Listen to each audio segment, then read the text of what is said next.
bit of information about the community board, how we operate, and some of the expectations of members and some of the services that we actually do as a board. So let me start by saying, again, welcome. My name is Fred Baptiste.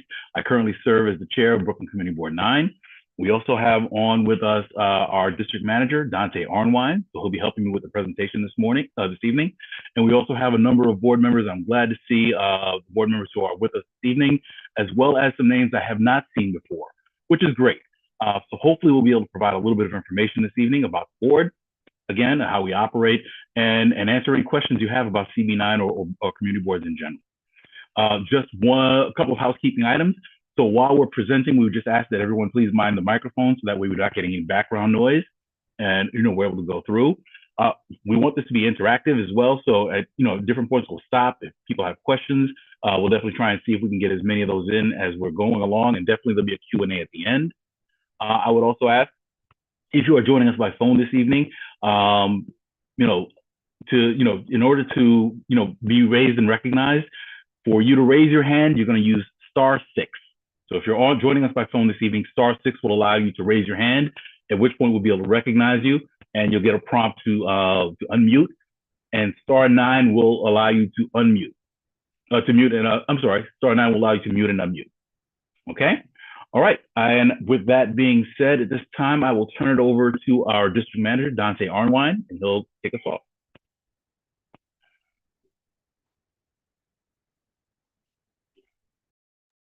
Good evening. Can everyone hear me? I cannot see you all because it's too much on my screen. So everyone can hear me? We can hear you. Thank you. Verbal conference. Thank you. All right. Well, again, good evening. My name is Dante Arnwine. I serve as the district manager of Brooklyn Community Board 9. I want to thank everyone here for joining us this evening for our Learn About Your Community Board session. I want to welcome the board members who are on here, any current resident committee members who are on the call, welcome as well.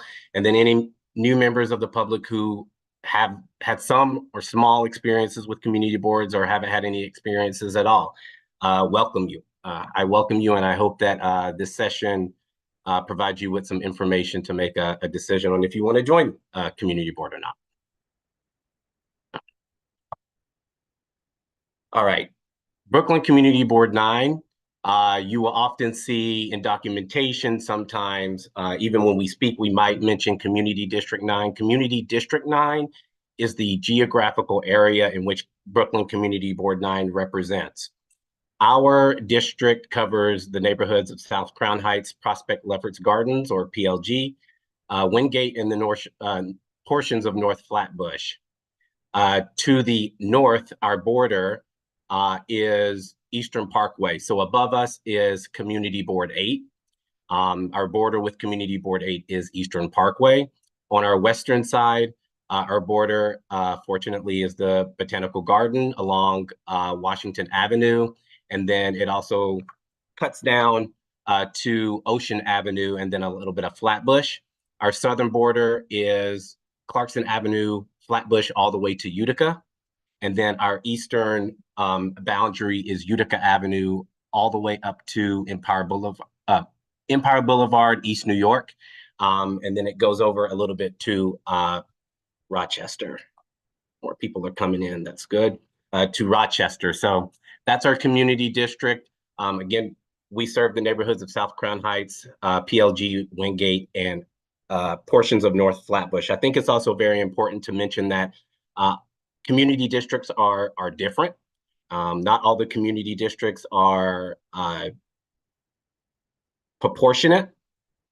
Some districts are more populous, and then some districts like ours have much higher population density.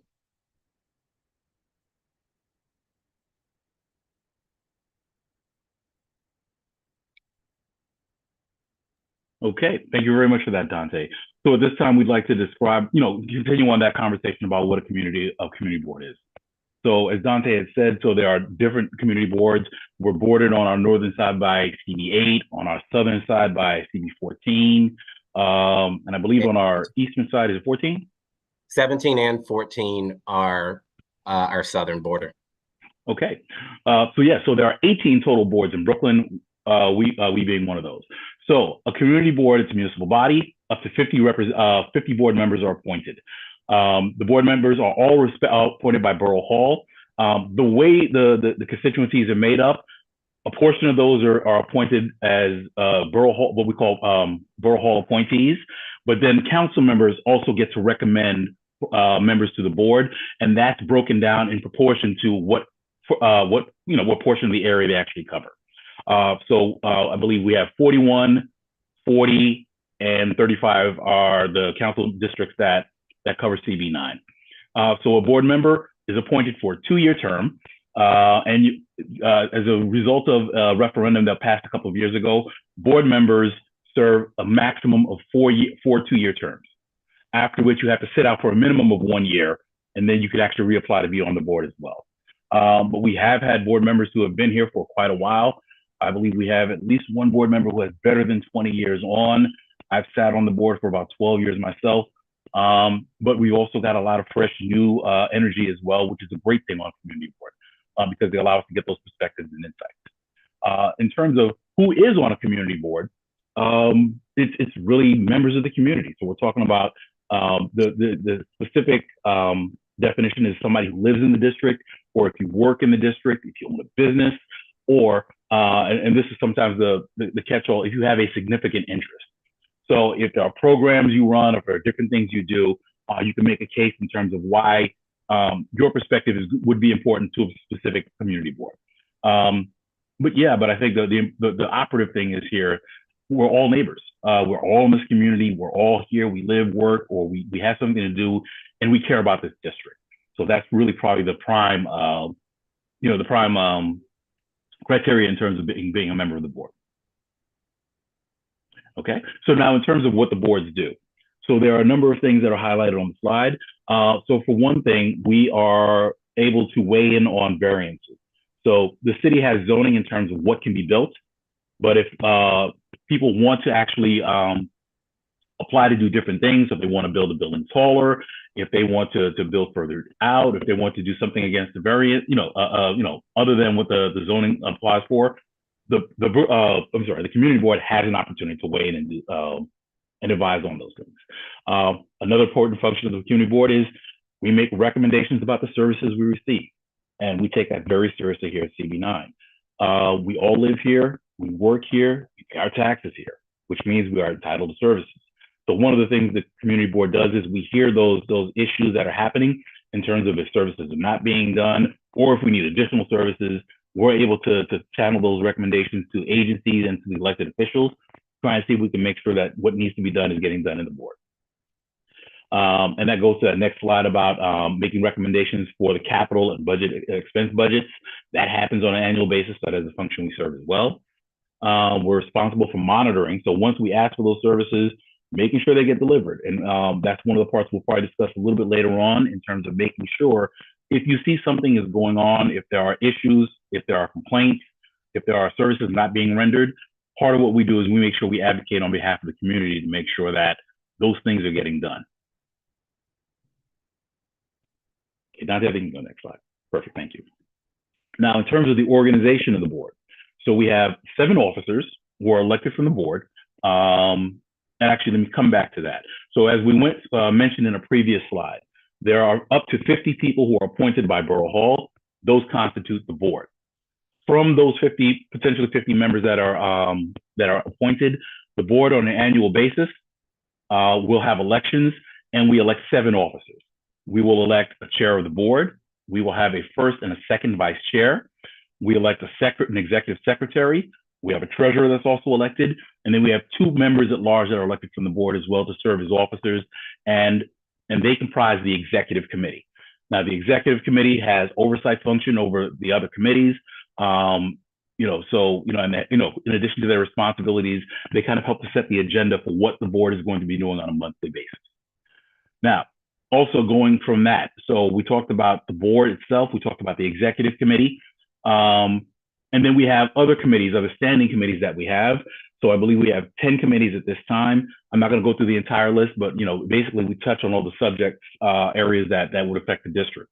So we have committees dedicated to economic development, to education, to youth services, to health and social services, transportation, and so on.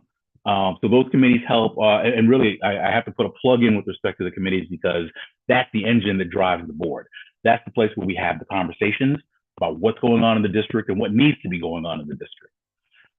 So those three things I talked about, the general board, all 50 members, the executive committee, which are the officers, and the committees, which are comprised of both board members and resident members. So there's a role for residents in the community as well to help in that process.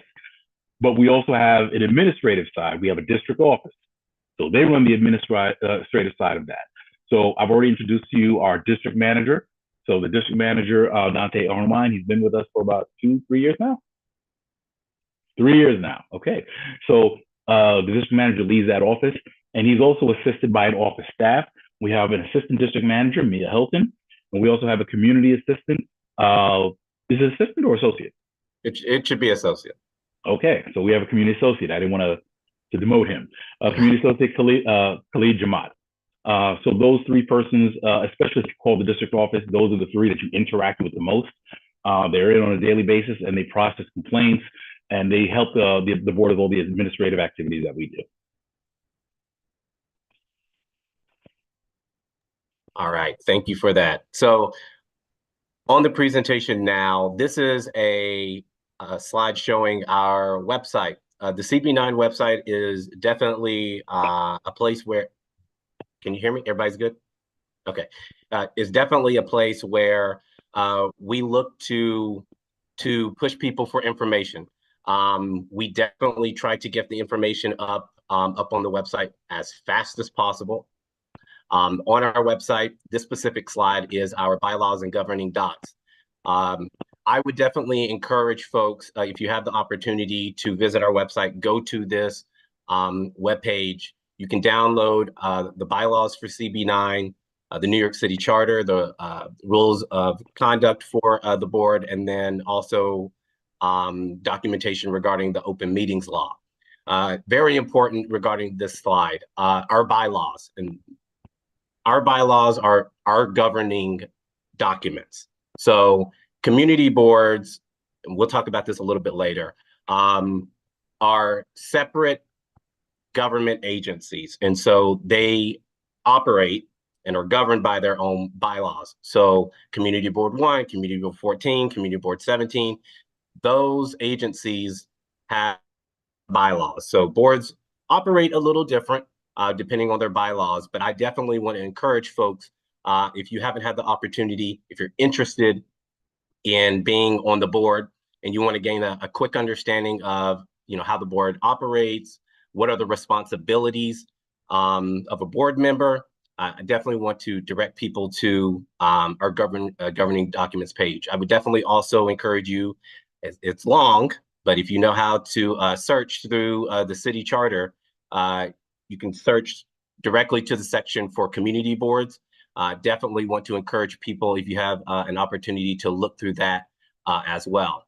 And while we're on this page as well, as the chair had mentioned, part of the responsibilities of the board is to submit recommendations as it pertains to programming and services, or the lack thereof, in our community district. And a statement that we produce every year, our district needs statement, can also be found on our website. I definitely encourage folks to go on there and look at the district needs statement. I'm sure that once you read it, you will see that there are concerns and issues that have been brought up in that document that you probably see on a daily or a monthly basis. So definitely want to direct people to our website.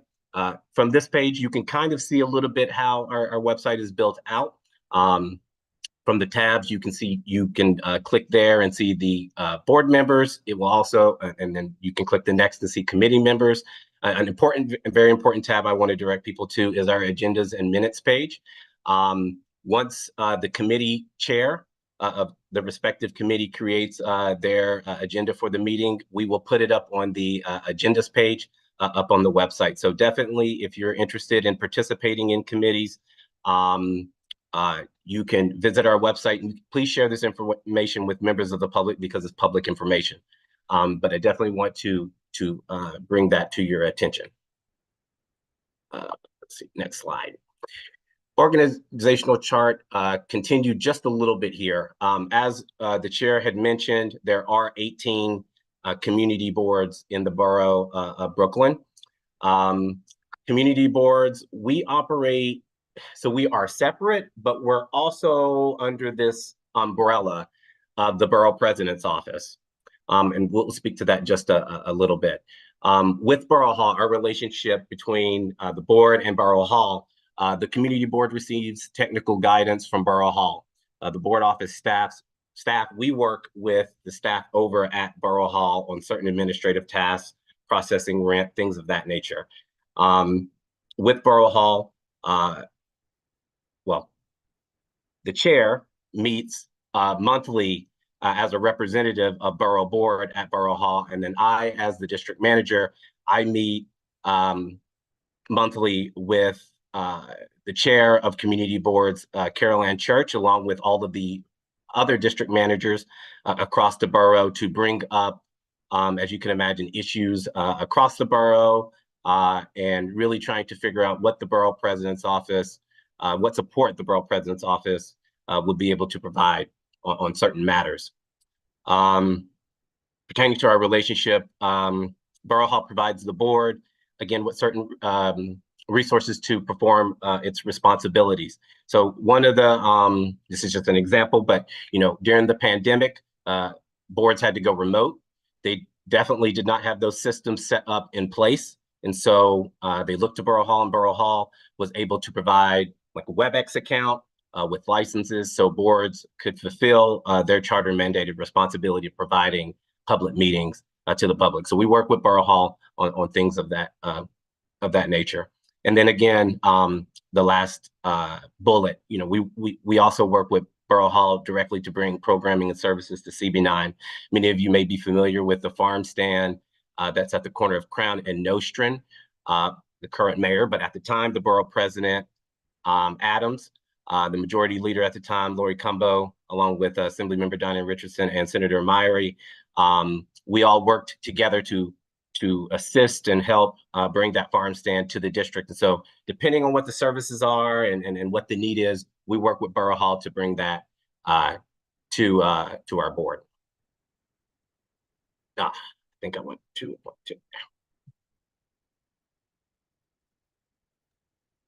Okay, thank you very much for that, Dante. And you know what, and I know that there's been a lot of information that's been thrown out, so maybe it's good for us to take a quick pause. Is there anyone who has any questions at this time? And just to get used to the way the board operates as well, so if you please use the raise hand function, we can identify and we can let you ask your question. We'll try and answer that, and then we'll continue on with the rest of the presentation. Does anybody have any questions at this time? FYI, I can't see anything. I can just see the presentation. All right, let me see if I can see anything. Hold on a second. I am scrolling. It looks like we are good for now. I'm not seeing any. Oh, I do see a hand. Oh, Mr. Bill? Yes, is it, I see T. Billy Martin. Yeah. Okay. Okay. All right, you have the floor, please. Go ahead. What is your question? Okay, I'm unmuted. I just have a question about the elections. What time of the year are they, do they run? Thank you for that question. So our elections are held every year. So we have a process that's actually outlined in our bylaws. So in April, what happens is we impanel a nominating committee. So that committee is responsible for communicating with board members and kind of figuring out who's interested in running for positions.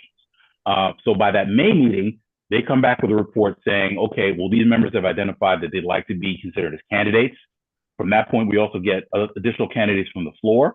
And then we actually have our elections in June, just before we adjourn for the year.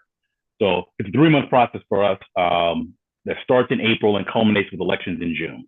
And the reason for that as well is because typically we have our new members are being appointed around that March, April timeframe. So then when they come in, they're actually able to vote, they vote for the new members, the new officers, I'm sorry. Okay. All right, and I'm just trying to check. Okay, I see that's all for now. All right, so listen, so again, we'll try and see if we can take another pause a little bit later on, and if there's any other questions as well. Okay, and I'm glad this slide came back up because it comes back to committees, and I think this is something that's great that we talk about them a lot. Because again, in my mind, that's the engine that drives the board. So part of the role of the committees is, obviously with all the different subject areas you see that are on the left side, to economic development and housing and public safety, it's impossible for us to discuss all these things during the general board meeting that we have, usually have on the fourth Tuesdays. So the committees are really where those conversations happen. So part of the responsibilities of the committees are they discuss items and they make recommendations on what direction the general board should be going on. The committees also discuss and they plan events. So if there are activities or events that they think the board needs to be pushing, that's where the planning, and the identification of the resources happen, and they make those recommendations to the executive committee and to the full board. So our committees are required to meet at least 5 times a year per the city charter. Our committees typically will meet every month on a monthly basis. They're very busy and they work pretty diligently as well. And just with regards to the scheduling of the committees, typically we try to keep them to a schedule where it's like a committee may meet on the first Monday of the month, just so that way there's a little bit of consistency. With that, please don't hold us to that because sometimes we need to adjust the schedules depending on if there's holidays or if there's religious observances or things of that nature. So schedules may shift, but typically they'll meet on a fairly regular basis. And just as a plug, the website has all those committee dates, so please always go back there often, and you will find those meetings. So part of the responsibility of the committee and part of the responsibility of the board in general is to create a record of what we do. What are the action items? What are the things that we're moving forward? So the committees are required to do those as well. And really, the topics are varied. I mean, we can be discussing older issues or longer term issues, things that we've been working on for over a period of time. But also the board has the ability to adapt. So if there are new issues that come up or if there are continuing issues, they discuss that as well at the committee level, and they create those recommendations again. And I think really important for that as well is, discussing the future in terms of, what needs to be done, what should this district, what should this community look like, and what things do we need? I think that's a very important function in terms of, it shouldn't be just, just to use the phrase, whack-a-mole, where we're just, trying to address whatever the problems of the day are. But we should be looking in terms of how are we going forward as a district? What are the trends? What things should we be looking for down the road that are going to make life better for the residents of Community District 9? All important roles that the committees play.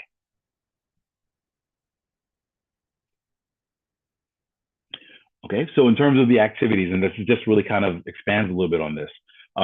So on that left-hand side is a list that we've created in terms of some of the ideas that have been done historically, either by our committees or by other committees as well. I mean, when I say other committees in other districts. So it talks about some of the events, like for example, just looking at economic development, we've done a Shop Local 365 where we're, trying to encourage patronage for the local businesses, workforce development, training opportunities, seeing what things we should be advocating for in terms of bringing things and programs and services into the district. That way we don't have to travel outside. Entrepreneurship training. And this is one of those where this is great because New York City has a small business services agency that has a lot of training free, a lot of programs free. So the idea of being able to connect residents in the district with those opportunities as well. So we use that as an example of the things that we do. And you can see we have a listing of that as well. And part of what our committees have the ability to do is actually hear from the respective agencies that may govern what they do as well. So for our environmental protection, they have the ability to liaise with the Department of Environmental Protection as well and get information they need from that. For our public safety, as you can see there, so I mean, because of the range of the things they do, they may liaise with NYPD, FDNY, if they need to have conversations with other agencies. I mean, absolutely have the ability to kind of create those conversations.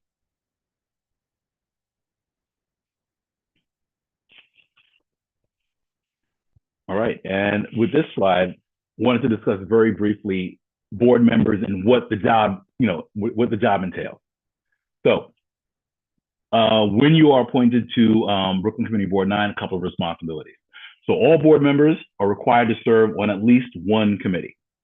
Now, if you have the time and energy, absolutely, you are able to participate in other committee activities. Actually, I encourage it as well because it really gives you a breadth of what's going on in the district.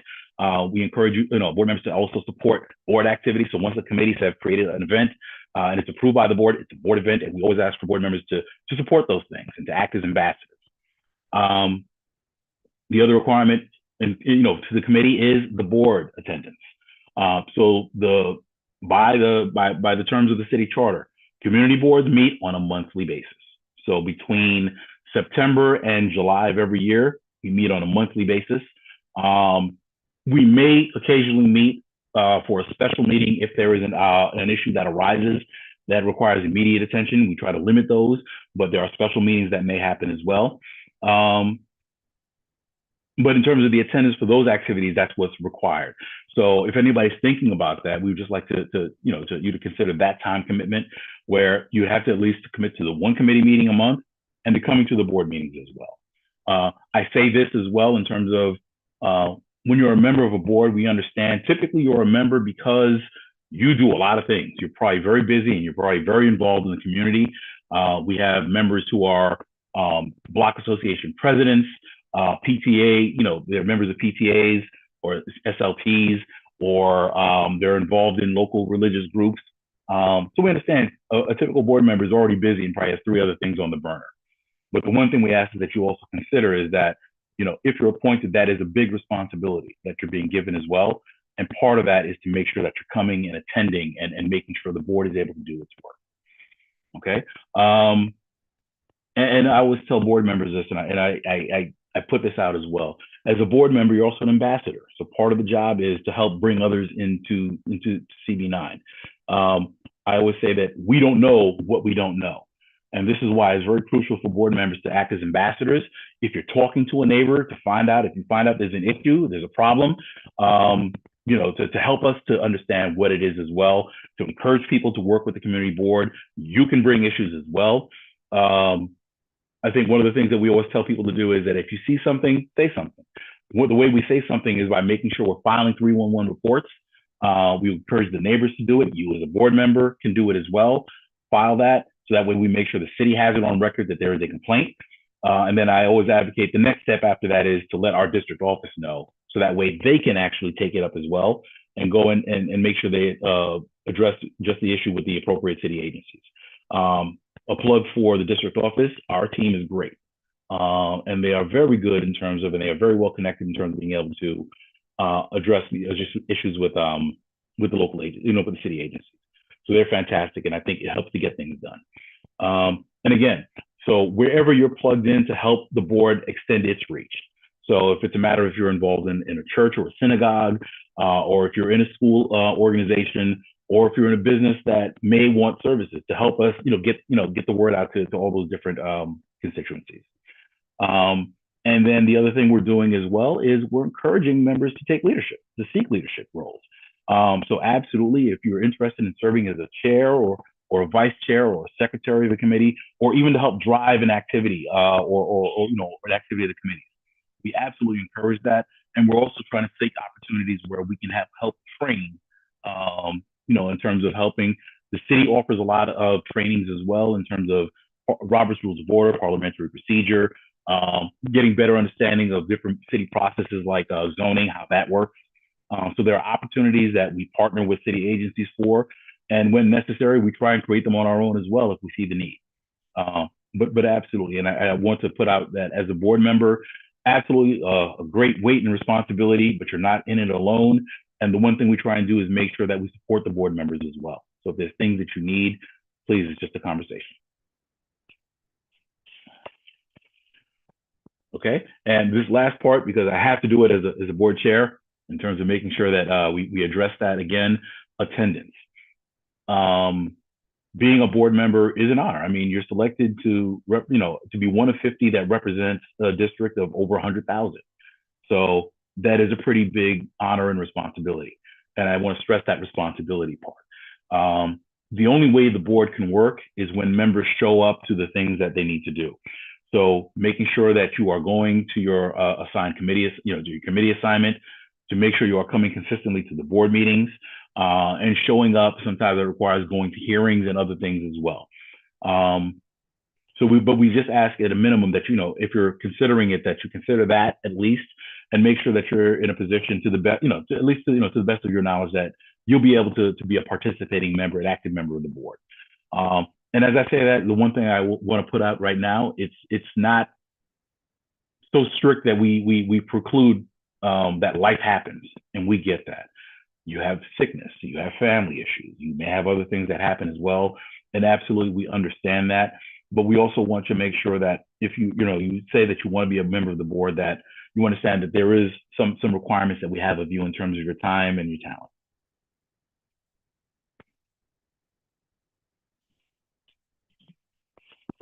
Okay. All right. Thank you for that. So next up, our general board meeting. So our general board meeting, as the chair mentioned earlier, typically takes place on the fourth Tuesday of the month, excluding July and August. Again, the board is on a summer hiatus in the months of July and August. As mentioned before, meetings are subject to change. Holidays, religious observances, we try to be as respectful as we can to everybody. And so, we try to adjust the calendar to ensure that everybody is able to participate in the board meetings and board activities. So just keep that in mind. During general board meetings, board members will conduct board business in a public meeting. This is very important. It is a public meeting. It's open to the public, and we encourage the public to join. Committee chairs, myself, the district manager, the chair of the board, will give reports during the general board meeting. Committee chairs will give reports regarding their respective committees. I typically give a report that consists of information I've obtained over the past month from various agencies, elected officials, and so forth. And then the chair will give a report to the board as well. Other city agencies and elected officials may also attend and provide the community with updates as well. So we definitely like to use the board meeting as a space where our electeds also can interact with the public. People can interact with their electives and so on, and also with other city agencies.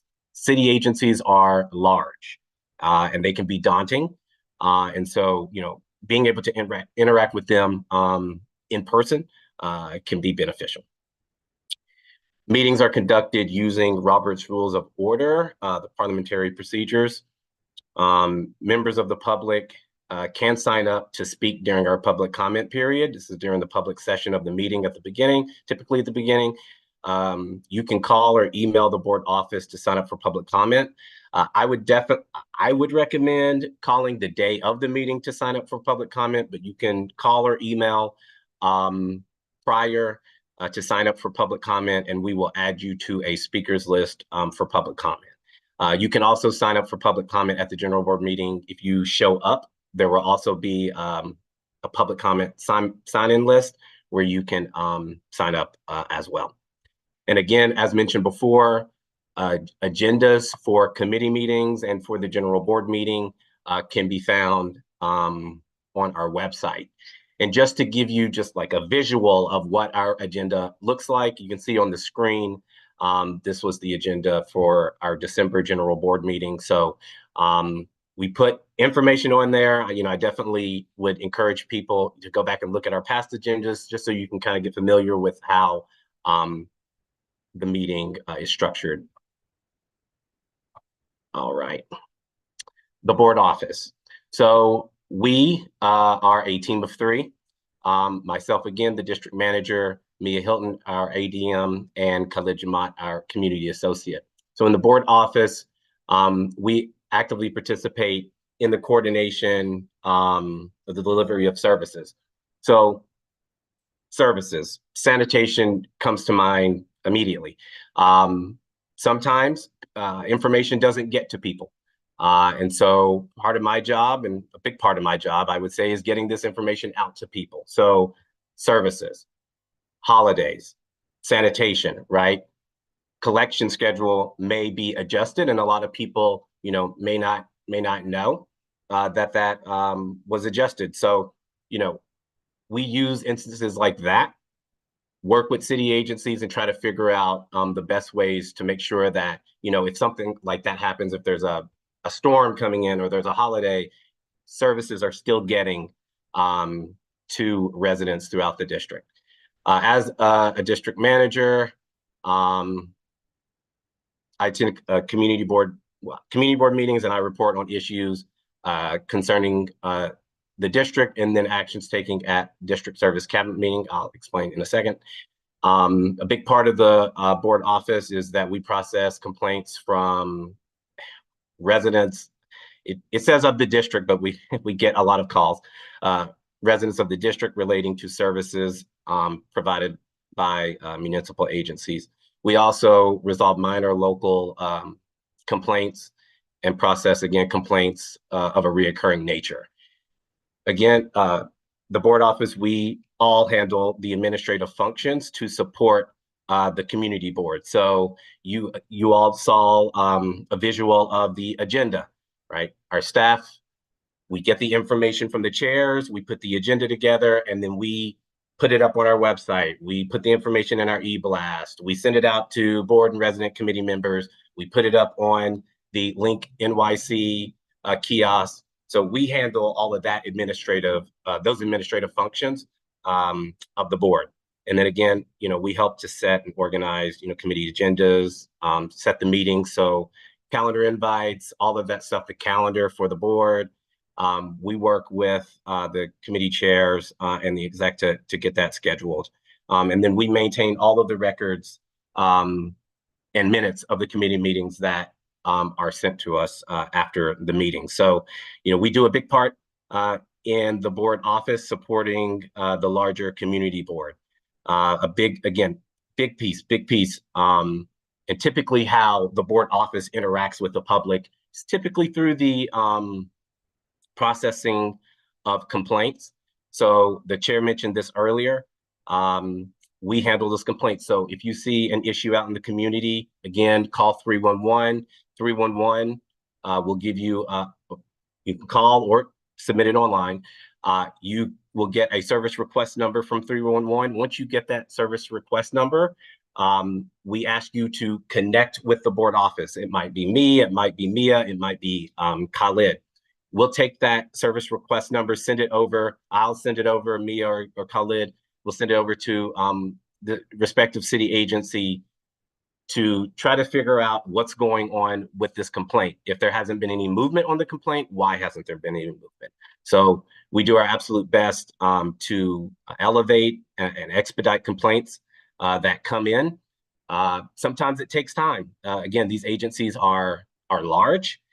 Agencies are some of them are understaffed, and some of the departments aren't large at all, and so they have to support 59 community boards across the city. So sometimes it takes a little bit of time, but we work diligently. We've been very fortunate enough to create and cultivate relationships with city agencies, and I would also add in community-based organizations and nonprofits throughout the district. Right, we work directly with city agencies, of course, but we also work directly with nonprofits that are in the district. There are a lot of great folks and great organizations that are in Crown Heights, Central Brooklyn, who are doing great work. And so, we work with them as well. Sometimes, we're able to set up a table in front of our office or do like a pop-up one-off, with these organizations just to get people familiar, with seeing agencies or nonprofits and seeing the information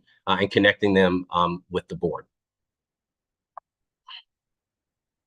City funding and budget. So the Brooklyn Community Board 9, again, is a city agency. It is funded through the Mayor's Office of Management and Budget, similar to other city agencies like Department of Finance, Department of Transportation, so on and so forth. The funding for our community board is approximately $381,000, which covers staff salaries, rent, and operational expenses. The budgets for community boards are pretty close. Some of them do vary because we have different commercial spaces. The board also may receive discretionary funding from one of our local council members for operations. Mentioned earlier, our fiscal year runs parallel with the fiscal year for the city of New York. The fiscal year for the city starts July 1st and ends June 30th every year. And then myself, I work with the committees and occasionally the entire board. That just kind of depends on the situation. If funding allows to find materials, services for the board to support their events and programming.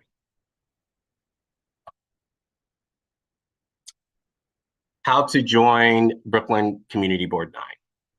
So the community board application process is completely administered by Brooklyn, the borough president's office. It is not administered by the board office at the community board. It's not administered by the community board itself. That's very important. To apply, you can either apply online or you can download a copy. If you go to our website, if you go to the news section, there are 2 links in the news section relating to the application. One is to download the paper copy. So if you want the paper copy, you can download it. Instructions to send that to Borough Hall are in that application. And then also the other link is to the online, if you prefer to submit it via online submission, you can click the link there and it'll take you to the online application. The deadline for the community board application is February 19th. I believe it's still February 19th. I have not heard anything to the contrary or it has changed. If there are any extensions to that date, we will be sure to blast that information out if that happens. But as of right now, that deadline is February 19th. And again, all folks who have a significant interest in the district are encouraged to apply. You don't have to necessarily live in the district. You could be a small business owner. You could have a nonprofit that provides programs and services to the district. If you have a significant interest in the district, I would encourage you to apply for the board. And and lastly, I definitely just want to direct all questions to Borough Hall. Reason being is information gets lost in translation. Right? Borough Hall is administering this process. I want to make sure that for folks who are applying, they get accurate information from the entity that's administering the process. So if you have any questions, you can email Borough Hall at cbapplication@brooklynbp.nyc.gov. Or you can call 718-802-3700. Again, that email is cbapplication@brooklynbp.nyc.gov. And just a visual of the website, the Brooklyn Borough President's website, the Director of Community Boards is Carol Ann Church. You may interact with her or her team over at Borough Hall. Again, questions can be about the application process, can be directed to Borough Hall. And that application is open until February 19th. Dante, if you could just go back, I just wanted to make one quick comment about that application process. Okay, yeah, so I just wanted to discuss and just to call back to when we talked about how people are appointed before. So all the applications are administered through Borough Hall. So an application will go through them eventually. But I just wanted to put out there that there are a couple of paths. You can be appointed directly by the borough president to the board. Alternatively, depending on what council district you live in, it may be helpful to have a conversation with your council member. So you would have a conversation with either Darlene Mealy, Rita Joseph, or Crystal Hudson for this board, and you could see if they would be willing to recommend you directly for the board. So I would say that it's probably useful to have that conversation, and they can guide you further in terms of what you need to do. But that may be another path. So if you would like, if you're very active, especially in the district, you can have that conversation with your council member, and they may be able to direct you a little bit more in terms of, okay, well, listen, I'll make a recommendation. And as I said, I want to be very clear, it's a recommendation to the board, to the borough president's office. The borough president makes all final decisions when it comes to those. But it might be a path people, some of you may want to consider. Thank you very much for that, Dante. Didn't mean to interrupt.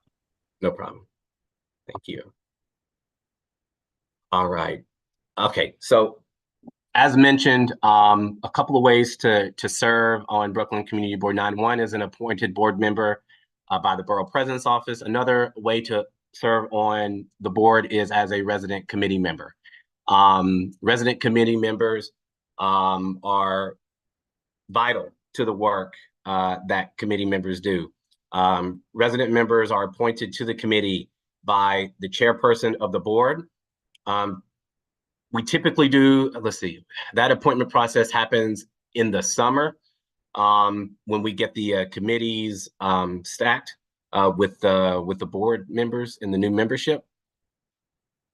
Resident committee members serve as voting members on their respective committees. So a committee is comprised of the board members and resident committee members, and both are voting members on a committee.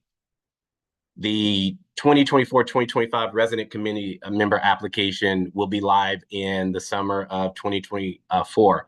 So what we'll do regarding that application, you can see kind of a visual there on the left. We basically ask, what are your first, second, third preferences for committees? We try to give obviously people as much information about the committees as possible prior to them applying, so they can make a informed decision and hopefully join committees that they're interested in. We will again open that application up in the summer. Since June, you guys go on your hiatus in the end of June, so July. So basically those 2 months of July and August, midway through August, we'll have that resident committee member application so folks can apply, give folks enough time to apply and even to inquire and ask questions. And then sometime in the summer, whoever the chair is, the board, will make the respective appointments for the committees. This has been mentioned a couple of times throughout the session, but submitting a complaint, it's very important. As I mentioned before, once you submit that complaint, you will receive a service request number that typically looks like 311 hyphen and some numbers. Some agencies allow for members of the public to submit their complaints directly to the agency. So very bureaucratic sometimes, but you can submit a complaint two ways. One, I would always say do 311 because that's just kind of the general complaint system for the city of New York. But other agencies, I have no clue why, like the Department of Transportation, they also have a complaint database where you can just submit it directly to DOT. You get a separate service request number. Similar process. If you do that route or you do 311, we send that over to the board office.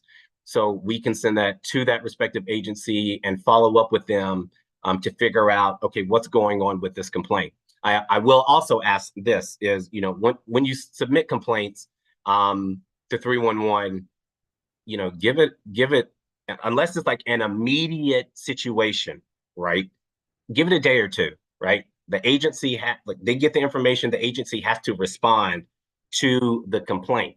So, a lot of people will call and ask, they'll send over the 311 and then they're looking like, okay, something should already have been done. Well, the agency hasn't been out yet. So you can actually follow your 311 request online. If you want that information, you can reach out to the board office and I can give that to you offline. But I definitely just want to reiterate that, when you submit a 311 complaint, give it give it a day or two. Let the agency, the responding agency, actually do their responsibilities and their job, handle it. If you go back out there and you see it's not handled, and you receive an email that says that this complaint has been closed and it's still an issue, which happens all the time, that's when we definitely want you to reach out to the board office to let us know that this complaint has been closed, this issue persists, and we will elevate those concerns. And a little plug for the website. On our website, you can go on there and you can also submit a complaint directly through our website, which comes directly to our general email. We can get that and we can forward it directly to the respective city agency.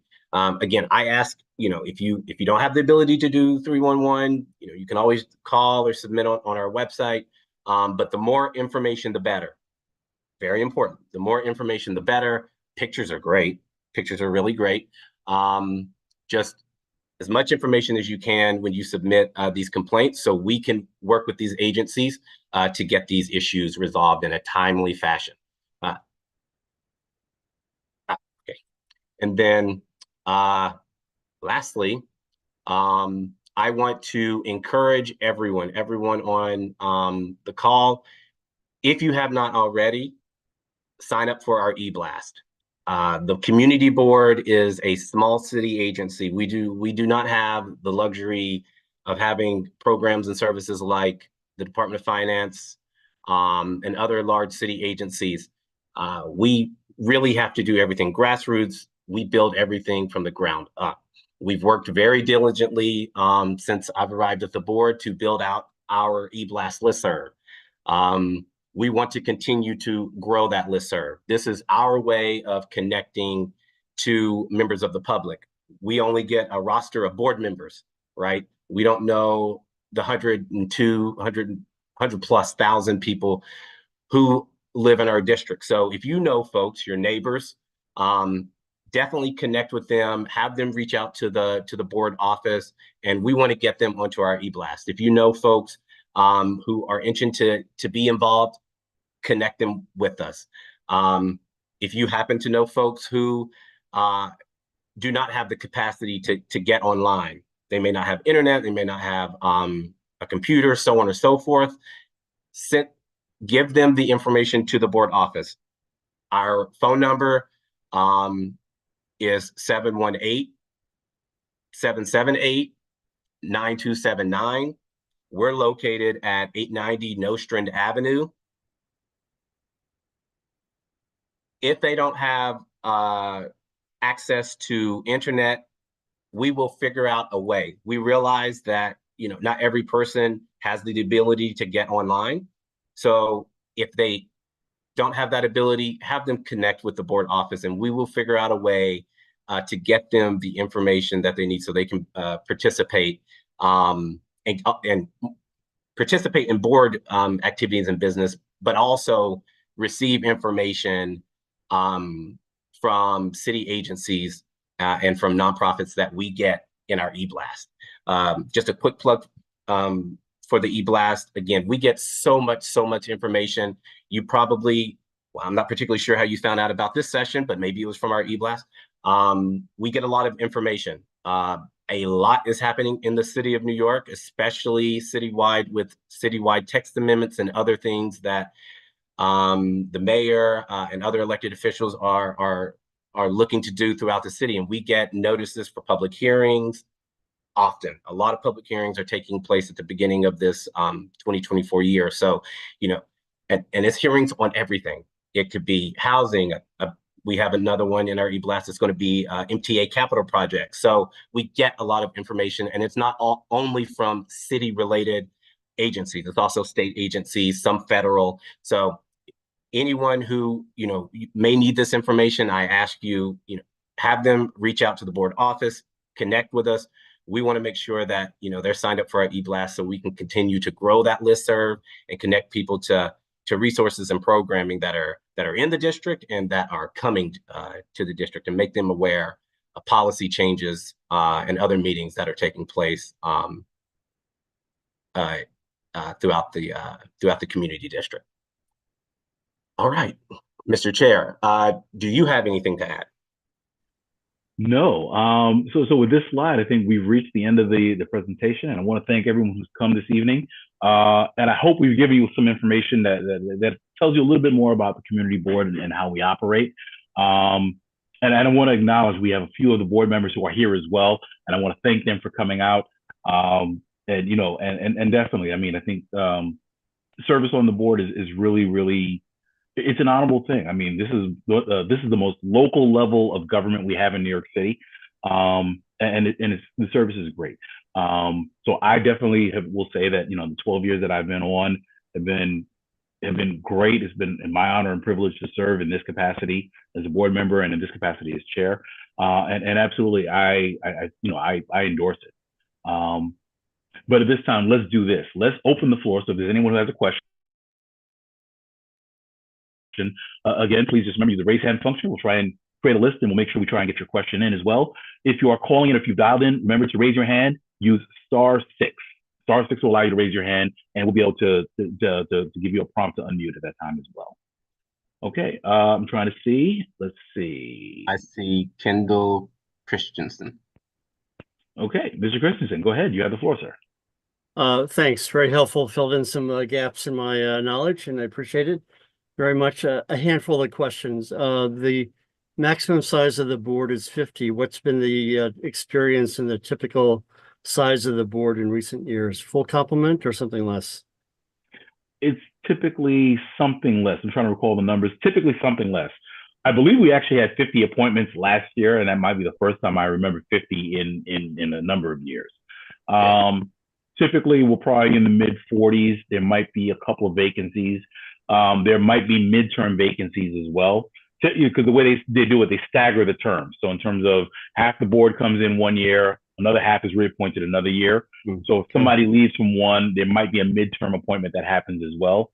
But I think Borough Hall has been working to try and see if they can get the full complement of 50 as best as they can. Do you have a sense of the split between residents and non-residents? Not sure, actually. Not sure. But I think, to the point we made before, Borough Hall tries to balance it where it's like the majority are probably going to be people who live or work in the district. Okay. We'll probably live in the district. But again, if there's a circumstance, if you own a business or if you have another significant interest, right, might be members who have that as well. What's the typical length of a board meeting? In hours or days? How are you? It feels like days on occasion. No, here's the thing. And, and I like I'm glad you asked that question as well. So the board meets on a monthly basis. So we have a general board meeting that will meet. Typically it'll be at 7 p.m. on that fourth Tuesday of the month, give or take, depending on if there's, if we have to move the schedule. Understanding that part of the way the agenda goes that Dante had shown, the first part of it is a public session. So this is where the public actually gets to get information. So if there's presentations that, a local agency or a local organization has, we sometimes provide some time for that information to be given to the public. Typically, that's also a time that also where if we're doing applications for example, liquor licenses, Office of Cannabis Management now has applications that are open as well. If there are street co-namings, if there are certain presentations that are coming before the board, it'll happen during that business session as well. And we offer a little bit of time for people to ask questions. There's a public comment period that we also have that goes to 30 minutes, that we allow 30 minutes for comments from the public. And there's also another section that goes for acknowledgements from public officials, from officials and agencies. With that being said, the first half of the meeting is just really dedicated to the public and getting information out. Then we go into the business session where we vote on what we have to vote for the night. I would probably say a meeting will definitely go about roughly 2 hours. We'll go roughly 2 hours, but I always hesitate and shy away from saying, oh yeah, it's a 2-hour meeting, because that'll depend on what the business is before the board. So it can probably go up a little bit. I would probably say on board meeting nights, don't eat dinner early and don't put anything on the back end of that. Thanks. So my last question for this round is, what's the conflicts of interest policy and how is that handled for members? Oh, okay. There's a couple of things that would probably go into conflicts. I would say the most immediate one is that if you if you have business or there's business before the board where you have a direct interest in it, so like we were voting on a contract and guess what, it's for your company, that would be an instance where you're conflicted, so you wouldn't be able to vote on that. Now, with that being said, it's nuanced, so it depends. So if it's a one-time thing, you may have to recuse yourself on voting on that matter. If it's something where it'd be more consistent, then that might be a conversation where you may not be able to serve on certain committees or you may not be in a certain capacity. But I guess that's just the top level of that. But I would say that it's probably taken on a case-by-case basis. Is there an annual disclosure requirement or how? Not for board members. Board members are not required to disclose annually. But I think if you have a sense that you may have a conflict with something, it's always good to have a conversation with us, and we can see if it's something that's easily resolvable, or we'll make the referral to go to the conflict of interest board to get an opinion in terms of what, just to make sure that you're in a good position and you're not going to look it out. Good. Thanks very much. Absolutely. Thank you for those questions. That's great. I'm glad you asked those. All right. Are there any other questions?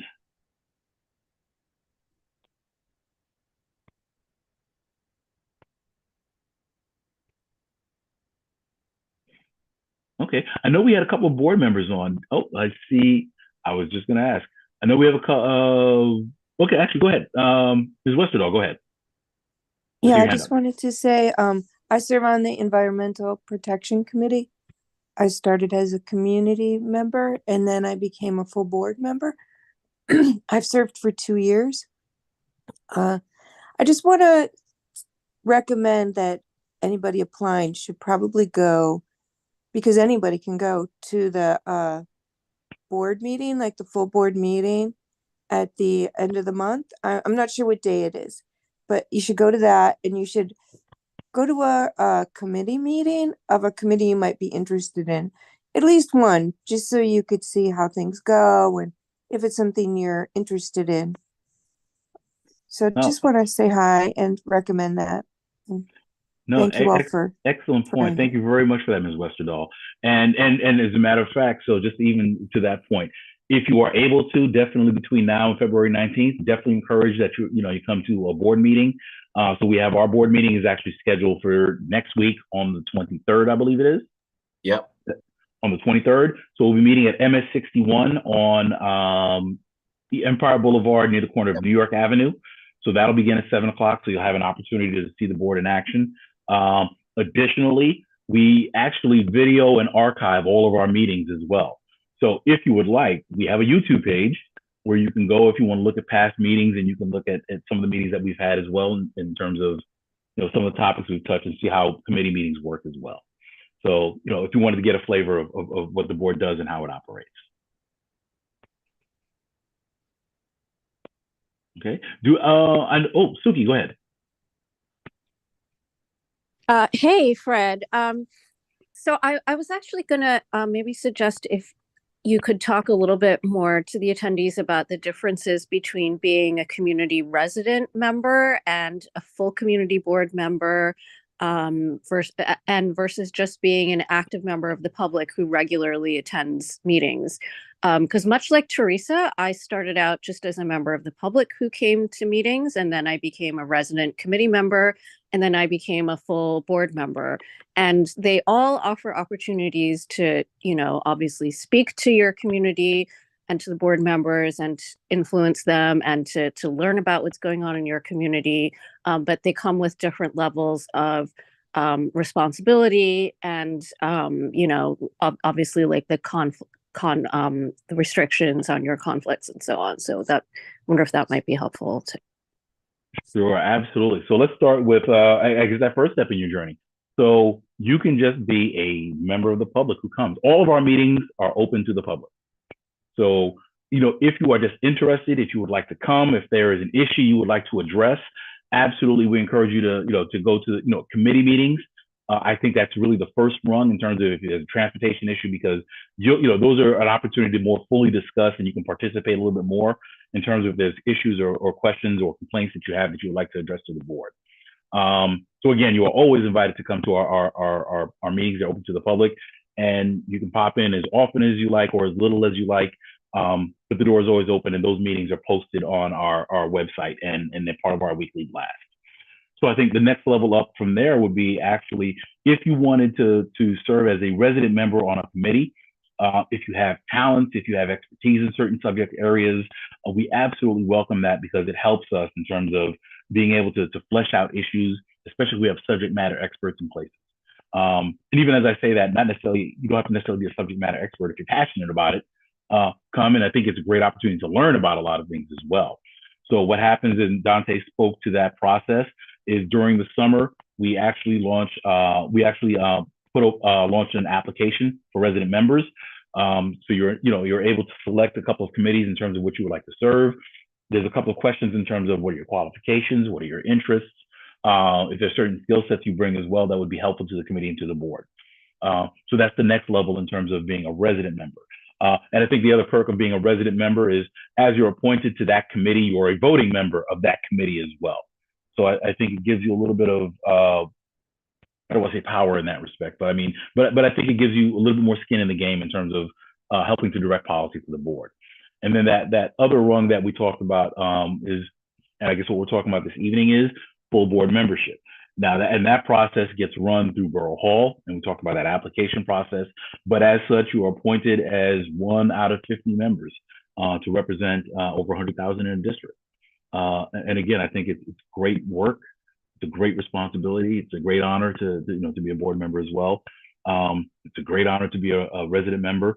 And again, I think it's always open. Community Board 9 is for the community, open to the community district. And our job is to serve. Did I answer the question, Suki? We're good, or? No, I think that was great, Fred. Yeah. Thank you very much, Suki. All right. Are there any other questions? Any thoughts? Any comments? Anything that people thought that wanted to hear that they didn't hear?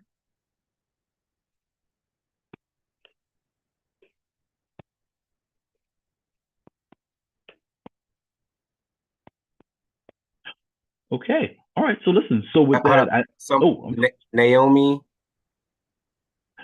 Oh, Naomi, do you have a question, or I think it was a clap, it was a hand clap? I'm sorry. Yes, I hit the wrong hand.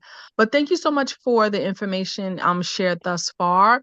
What I wanted to ask, and I'm glad Suki posed that question to be elaborated on, because I was wondering about that as well. And with that, what I want to ask is when you apply to be on a specific committee as opposed to being a board member, how long does it take for you to get an answer of approval or acceptance, if I'm saying that correct? Okay, so in terms of the application process for the committee, it opens in the summer. So that opens in the summer. Oh, okay. Right, so you'd be able to apply for it then. Now, with that being said, so if you're appointed directly, that would happen probably closer to the September timeframe, and you get a response with respect to that. Now, with that being said, that doesn't mean you can't attend and you can't participate. Part of the process starts where the board chair will make those initial appointments, but committee chairs are also able to make appointments as well. So I would just say, listen, if you're really, really interested in it, and if you haven't, been appointed in that first round, if you stick around and you show that you're passionate about that, the committee chairs actually have the ability to appoint as well. I think one of the big things we just want to make sure is that people are dedicated to that, because especially if we add you to the roster, then that means there's a certain amount of members that are responsible for showing up. And that has been an issue in the past where people have signed up, but they don't show up consistently, and that affects our ability to do business. Okay. So you can absolutely apply to be a resident member, and you can go ahead. Or if you want to feel it out a little bit, absolutely. I think to Suki's point, you can start off as just a member of the public who is interested, and you go and your path kind of illuminates after that in terms of what level of commitment you're ready to make. Okay. Thank you. No, thank you for the question. Okay. Okay, I think, Ms. Fleming, I see you. Go ahead.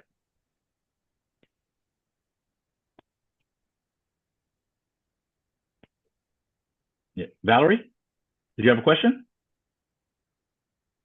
You're unmuted, Valerie, but your mic is not picking up your audio.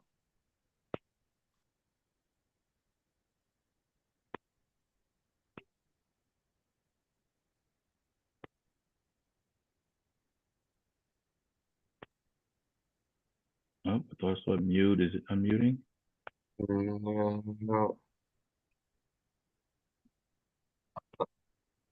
Hey, try to unmute now, Valerie. I muted you. Nothing? Yeah, your audio isn't picking up. Your microphone isn't picking up your connection. Yeah, I'm sorry, Ms. Fleming.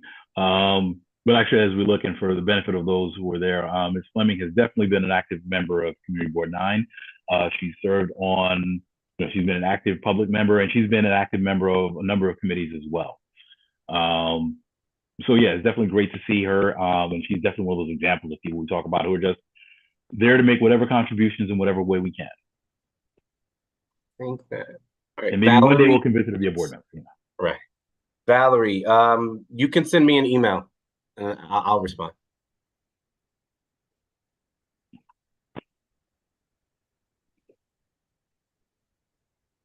Okay. All right. I think we have reached the end of our presentation.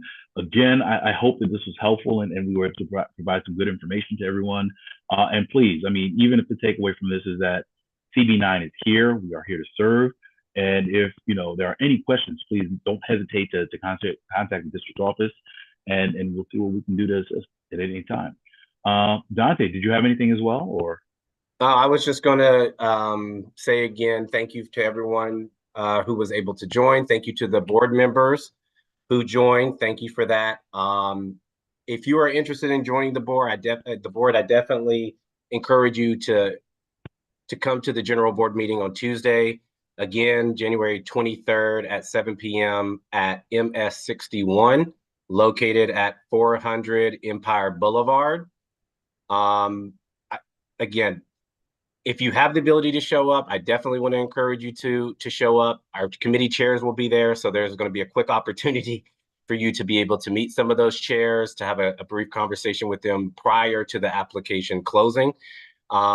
Again, plug for the e-blast. If you aren't on our e-blast, reach out to the board office tomorrow, and we'll get you added to our e-blast.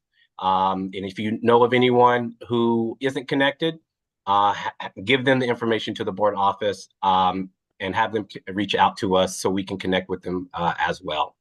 Mr. Chair, thank you for your help and assistance tonight. To everyone, be safe and be well. Good night, everyone.